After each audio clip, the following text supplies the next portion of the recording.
akan membahas tentang ulul azmi. Nah, seperti yang kita ketahui bersama bahwa ulul azmi itu merupakan nabi dan rasul yang terpilih, yang dipilih oleh Allah karena keteladanannya, kesabarannya, dan memiliki tekad yang tinggi.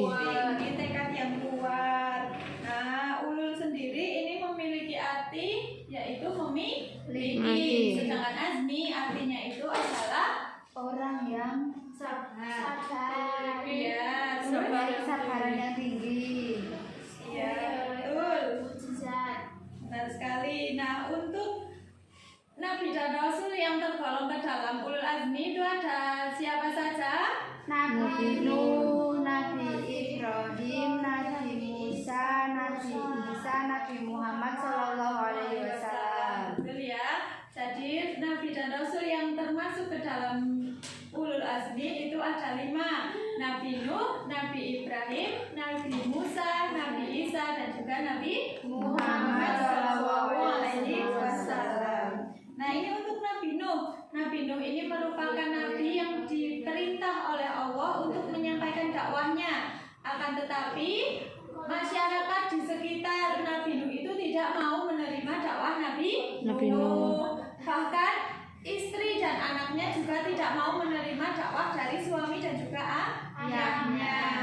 Nah, karena Allah murka, Allah itu menurunkan bencana kepada kaum di lingkungan Nabi Nuh tersebut. Bencananya berupa apa?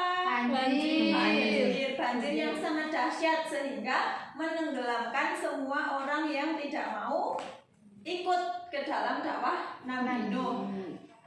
Tapi pada saat itu Nabi Nuh bisa membuat kapal yang sangat besar dan bisa untuk menampung sehingga orang-orang yang mengikuti dakwah Nabi Nuh itu terselamatkan. Ada beberapa yang tidak mau mengikuti dakwah Nabi Nuh sehingga ketika datang banjir itu naik ke atas bukit, ke atas gunung dengan harapan tidak terkena banjir. Tapi karena kuasa Allah, orang-orang yang tidak mengikuti dakwah Nabi Nuh tetap terkena banjir. Selanjutnya ada Nabi siapa? Ibrahim. Nabi Ibrahim. Nah, Nabi Ibrahim itu merupakan bapak para nabi. Bapak para nabi. Ini Nabi Ibrahim hidup pada zaman raja siapa? Raja Fir'aun. Fir'aun atau raja siapa? Namrud ya, Raja Namrud.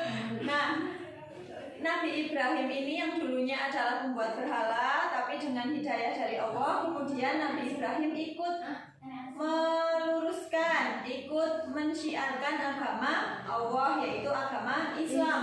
Jadi ketika Nabi Ibrahim melihat ada orang, golongan maupun kaum yang masih membuat dan juga menyembah berhala, Nabi Ibrahim itu ingin memusnahkan. Nabi Namrud dan pasukannya itu geram atas sikap yang diperbuat oleh Nabi Ibrahim, menghancurkan berhala-berhala yang sudah ada yang disembah oleh mereka, sehingga Nabi Namrud dan pasukannya itu membakar Nabi Ibrahim, membakar hidup-hidup ya. Tapi atas kuasa Allah, meskipun Nabi Ibrahim berada di tengah, dikelilingi oleh api yang sangat membara, yang sangat panas, itu tidak menjadikan Nabi Ibrahim mati. Nabi Ibrahim malah di situ merasa sejuk, merasakan kesejukan, tidak merasakan panas sama sekali. Selanjutnya ada Nabi Musa.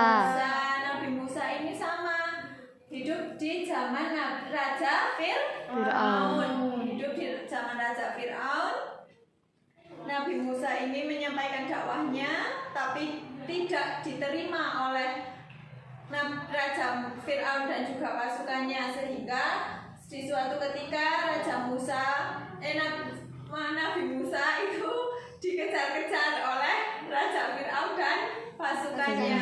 Atas kuasa Allah, tongkat yang dibawa oleh Nabi Musa itu diletakkan ke tanah untuk membelah lautan, dan kuasa Allah yang maha besar, laut itu bisa terbelah sehingga menenggelamkan Raja Fir'aun dan juga pasukannya. Sedangkan Nabi Musa dan Lamat. Betul.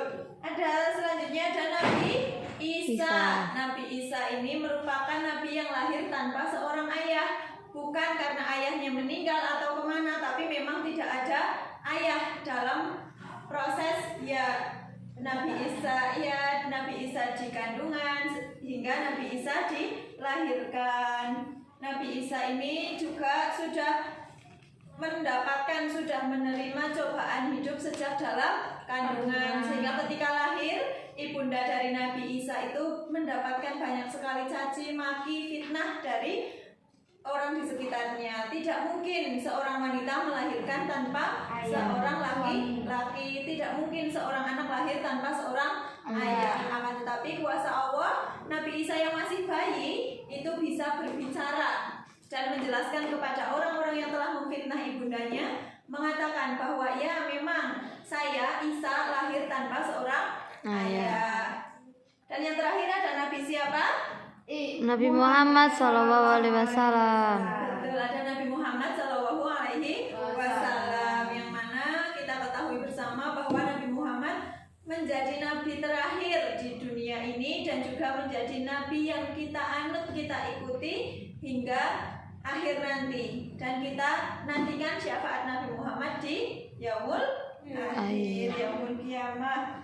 Nah, ini Nabi Muhammad juga mendapatkan banyak sekali ujian. Dari lahir sudah ditinggal ayahnya, tidak lama kemudian ditinggal ibunya, ditinggal kakeknya, ditinggal pamannya. Dan pernah juga Nabi Muhammad itu kan memiliki 2 mukjizat yang terbesar. Pertama adalah Al-Quran. Mukjizat terbesar kedua yaitu peristiwa apa? Isra Mi'raj, yang mana Nabi Muhammad itu dari bumi ke langit hingga ada 7 lapis langit itu hanya dalam waktu 1 malam saja, dengan mengendarai apa? Kendaraannya itu apa? Buraq. Jadi Nabi Muhammad Isra Mi'raj itu tidak pakai pesawat, tidak pakai bis ya.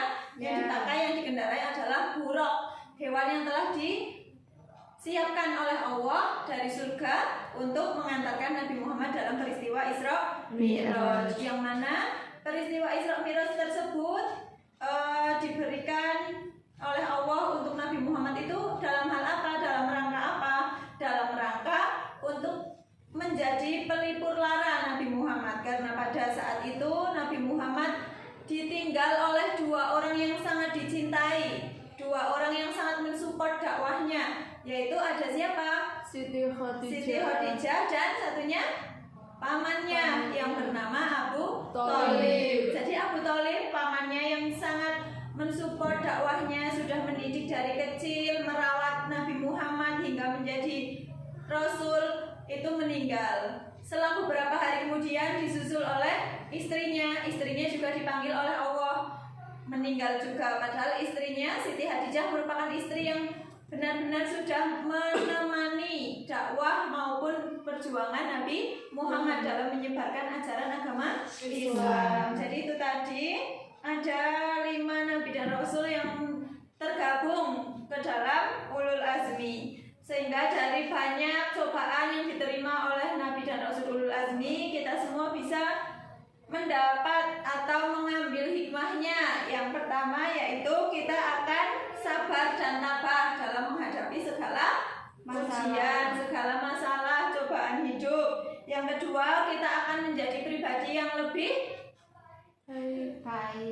baik lagi dengan kita itu menjadi pribadi yang pantang menyerah ketika mendapat pantang putus asa ketika mendapat ujian. Kita tidak boleh menyerah, tidak boleh putus asa. Kita juga harus lebih ikhlas lagi dalam menghadapi segala sesuatu. Dan hikmah atau pelajaran yang bisa diambil yang keempat yaitu kita akan berusaha keras bagaimana kita membela agama Allah, mensyiarkan agama Allah Subhanahu wa Ta'ala. Cukup itu ya.